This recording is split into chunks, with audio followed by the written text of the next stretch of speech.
মুশরিক তৈরি করার একটা সুন্দর ভাষা বেরিয়েছে। সেই ভাষাটা কি জানেন? ধর্ম যার যার, উৎসব সবার। এটা মুশরিক বানানোর একটা ভাষা মুসলমানদেরকে, মুসলমানদের ঈমানকে ধ্বংস করার একটা মারাত্মক ভাষা। ধর্ম যার যার, উৎসব সবার। কেউ কি বলবো না, বয়ান চলবে, যার মন যাবে সে এগিয়ে এসে বসবে। জলসার মধ্যেখানে ওই ডিস্টার্ব করবেন না। যে দাঁড়িয়ে আছে জায়গা খুঁজে বসবে। অত মাথা ঘামাতে তোমাকে বলা হয় না, তুমি নিজে বসে জলসা শুনো। যে জান্নাতে যাবে সে ঠিক নিজের আমল ঠিক করবে, বুঝতে পারেন না? সবাইকে ডেকে ডেকে ঢুকুলে আমাদেরকে পেছনে যেতে হবে। যে যেখানে আছে থাক। আমার বন্ধুগণ, আমার ভাই, খুব ভালো করে বুঝবেন, আপনার ঈমানকে ধ্বংস করার কি খেলা চলছে। কিছুদিন আগে আমি দেখলাম একটা ইউটিউবার, মেয়ে ছেলে ইউটিউবার, সে নিজেকে সাংবাদিক বলে, আমার একটা ভিডিওকে কাটিং করে ছেড়েছে। এই মৌলবি ইয়াসিন, এ হচ্ছে ইসলাম বিদ্বেষী, এ হচ্ছে সমাজ বিরোধী লোক, যেহেতু মুসলমানদিকে নিষেধ করছে। আমি একটা জালসায় পড়েছি, কিছু মুসলিম ছেলে পুজোর ভাসানাতে যায় মদ পান করার জন্য। এটা আমি বাস্তব বলেছি। আমি তো ঠাকুরকে গালি দিইনি, আমি দুর্গাকে গালি দিইনি, কালীকে গালি দিইনি। অবশ্যই ধর্ম যার যার, উৎসব তার তার। আমার হিন্দু ভাইরা তারা পুজো পাঠ করবে, তারা ধর্ম পালন করবে। আমাদের মসজিদে আজান হবে, নামাজ পড়ব, মন্দিরে আরতি হবে, পুজো পাঠ হবে।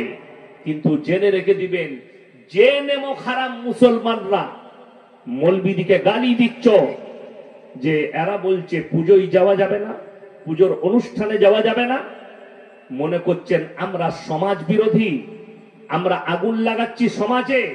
তাহলে আমি তোমাকে দায়িত্ব দিলাম, ওই হারামখোর ইউটিউবারকে বলবো, ওই মেয়ে ছেলে চ্যানেলওয়ালাকে বলবো, শোনো, কোরবানির দিনে দাওয়াত দিলাম, তোমার যতগুলো অমুসলিম বন্ধু আছে আমার বাড়িতে নিয়ে আসবে। ধর্ম সবার, ধর্ম যার যার, উৎসব যদি সবার হয়, কোরবানির দিনে আমার বাড়িতে দাওয়াত দিলাম, কে কে আসবে বলো?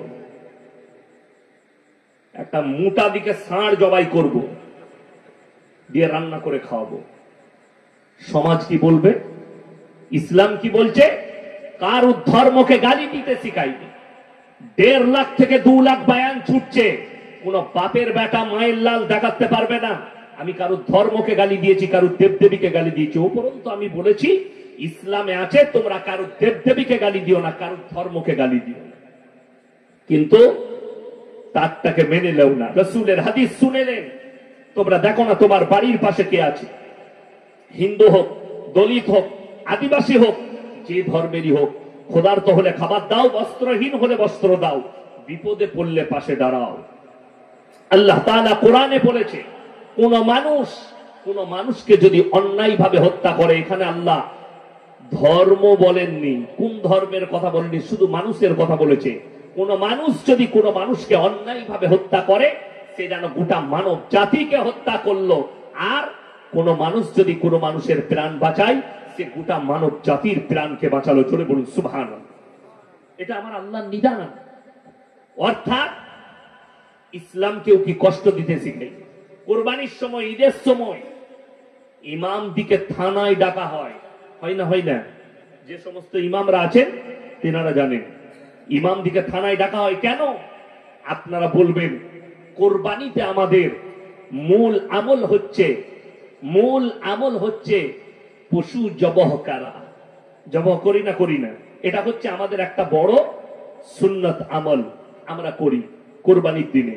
অর্থাৎ আপনারা আপনাদের সমাজকে মেসেজ দেন, ঈদগায় মেসেজ দিবেন, জুম্মায় মেসেজ দিবেন, তারা যে পশুটা জবহ করবে তারা যেন ঘেরে করে।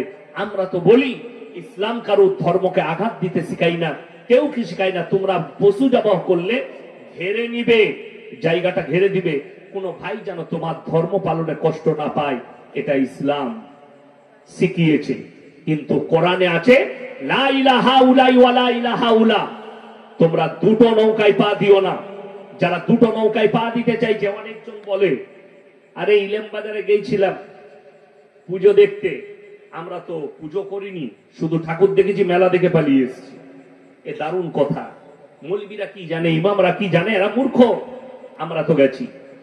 এক্সাম্পল দিচ্ছি, উদাহরণ দিচ্ছি। মায়েরা যারা বউ নিয়ে যাও পুজো দেখতে বোলপুরে, যারা যাও মেলাতে পুজোর অনুষ্ঠানে, তারা ভালো করে শুনেলেন। তাদের উদ্দেশ্যে বলছি, তোমার এই গ্রামে পোছেরাই একটা বাড়িতে ডাকাতি হচ্ছে, রাত্রে সবাই ঘুমাচ্ছে, একজন ব্যক্তি পেশাব করতে উঠেছে। সে দেখলো ঝোপের মধ্যে পেশাব করছে। সে দেখতে পেল যে গাড়ি এর বাড়িতে ডাকাতি হচ্ছে, সব মালগুলো লুটে গাড়িতে চাপাচ্ছে, সব লুটপাট করে তাদের মাথায় বন্দুক ঠেকিয়ে সব লুটে নিয়ে ডাকাতে চলে গেল। গ্রামের মানুষ জেগে গেল। প্রশাসন বাবুরা এলেন, এসে জিজ্ঞেস করছে, তোমাদের মধ্যে কে কে দেখেছো? সে বললে, স্যার আমি প্রথম থেকে শেষ পর্যন্ত দেখেছি। কাকে বেশি মারবে? কথা বলে না। কোন মালটাকে বেশি মারবে? যে দেখেছে তাকে। একে তুলে নিয়েছ, বেরিয়ে যাবে। আমার বন্ধুগণ, কোরআনে আছে, তোমরা যদি দেখো কোন জায়গায় শিরকের কাজ হয়, আল্লাহ বিরোধী কাজ হয়, রসুল বিরোধী কাজ হয়, শরীয়ত বিরোধী কাজ হয়, হয় হাতের দ্বারা রুখে দাও, তা না হয় জবানের দ্বারা রুখে দাও, তা না হয় ওই জায়গা থেকে ঘৃণা করে দূরে সরে চলে এসো। আল্লাহর কাছে যতগুলো পাপ আছে পৃথিবীতে, সব থেকে নিকৃষ্ট পাপ হচ্ছে শিরকের পাপ। কিসের পাপ বললাম? শিরকের পাপ।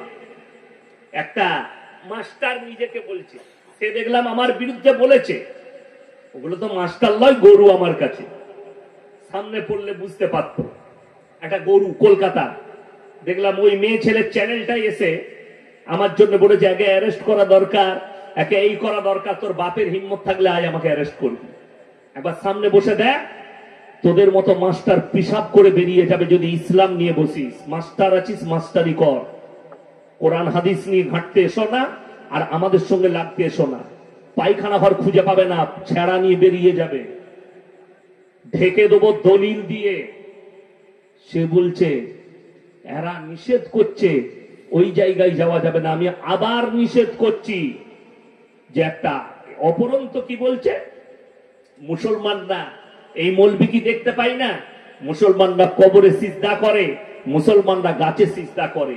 ওই গরু মাস্টারকে বলবো, আমার বক্তব্য শোনো, 1.5 লাখের বেশি বয়ান। আমাদের বাপ বেটার বক্তব্যটাই হচ্ছে শিরকের ওপরে।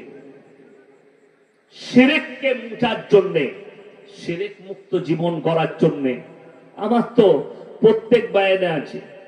আমি কালকের জলসায় বলে এসেছি